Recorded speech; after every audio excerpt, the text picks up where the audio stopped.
Pandemi COVID-19 telah mempercepat tren digitalisasi di berbagai negara. Teknologi digital bantu tekan penularan virus sambil tetap bantu aktivitas tetap berjalan. Saat normal baru dimulai, aktivitas perlu berjalan dengan tetap menjaga jarak fisik antar sesama. Ternyata pandemi menjadi stimulus bagi masyarakat untuk lebih menggunakan teknologi dalam kegiatan sehari-hari. Tren teknologi apa saja yang berkembang di masa pandemi? Ya online, pesan antar makanan, dan kebutuhan pokok. Banyak dari kamu pasti menghabiskan berjam-jam setiap hari selama karantina untuk mengisi keranjang belanja di marketplace favorit atau sibuk mencari voucher potongan setengah harga untuk delivery makan siang. Belanja online dan pesan antar makanan saat pandemi menjadi favorit banyak orang. Sekitar 301.000 UMKM beralih ke digital selama pandemi, dengan potensi 171 juta pengguna internet. Survei mengatakan 70% warga Indonesia juga lebih memilih untuk belanja online selama pandemi. Sistem pembayaran digital. Virus mungkin saja menempel di uang tunai. Maka saat AKB dimulai, pembayaran digital tanpa kontak, seperti kartu atau dompet elektronik, adalah metode pembayaran yang direkomendasikan. Pembayaran digital memungkinkan orang untuk melakukan pembayaran barang, layanan, dan tagihan dengan lebih cepat dan minim kontak fisik. Sepanjang PSBB bulan April lalu, Bank Indonesia mencatat kenaikan transaksi uang digital atau uang elektronik mencapai 64,48%. Teknologi penunjang kerja remote. Saat instansi pemerintahan dan swasta mengikuti anjuran work from home, bekerja jarak jauh memanfaatkan teknologi seperti ruang rapat virtual, penyimpanan berbasis cloud, aplikasi manajemen proyek, dan bahkan teknologi pengenal wajah yang memungkinkan seseorang untuk tampil di depan latar belakang virtual untuk menjaga privasi rumah. WhatsApp melaporkan adanya peningkatan pengguna hingga 40% selama pandemi berlangsung.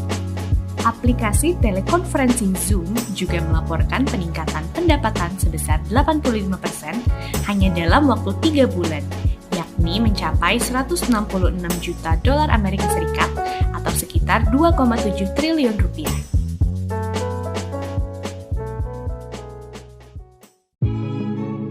Inovasi belajar jarak jauh.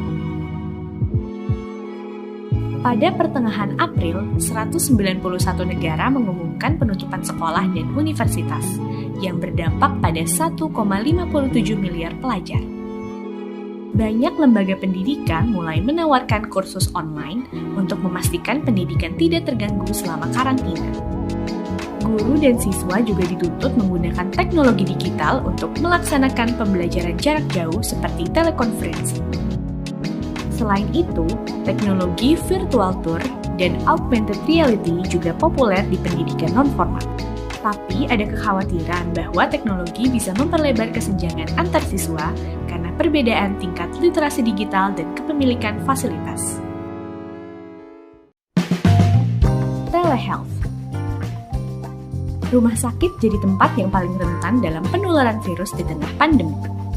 Teknologi telehealth memfasilitasi layanan kesehatan jarak jauh, seperti konsultasi dokter lewat aplikasi dan diagnosis otomatis dengan bantuan Artificial Intelligence atau AI. Biasanya AI akan mengajukan pertanyaan untuk mendeteksi kemungkinan gejala dan memberikan saran. Apakah kita perlu ke rumah sakit untuk pemeriksaan lebih lanjut atau istirahat dan makan sehat saja sudah cukup?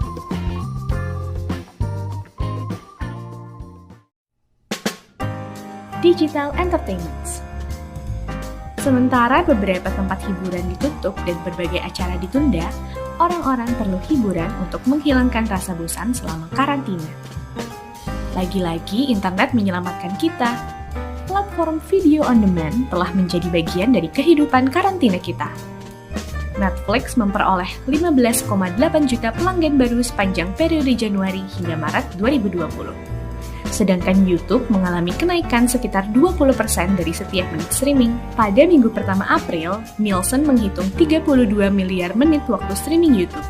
Sedang tahun sebelumnya hanya merekam 15 miliar menit pada minggu yang sama. Robot dan drones.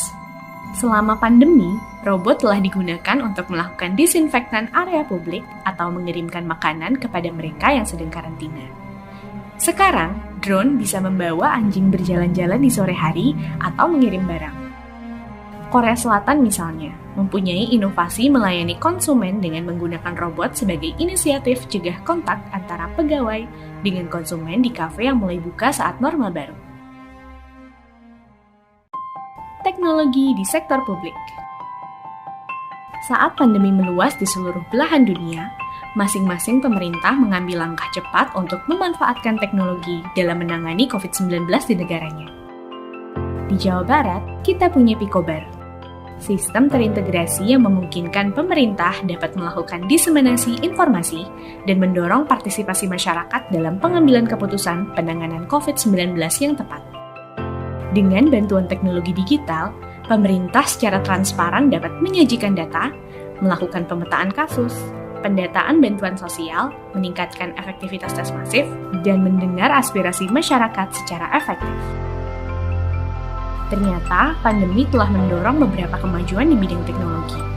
Proses digitalisasi di berbagai sektor dipaksa untuk beradaptasi. Dan kita bergantung padanya saat pandemi.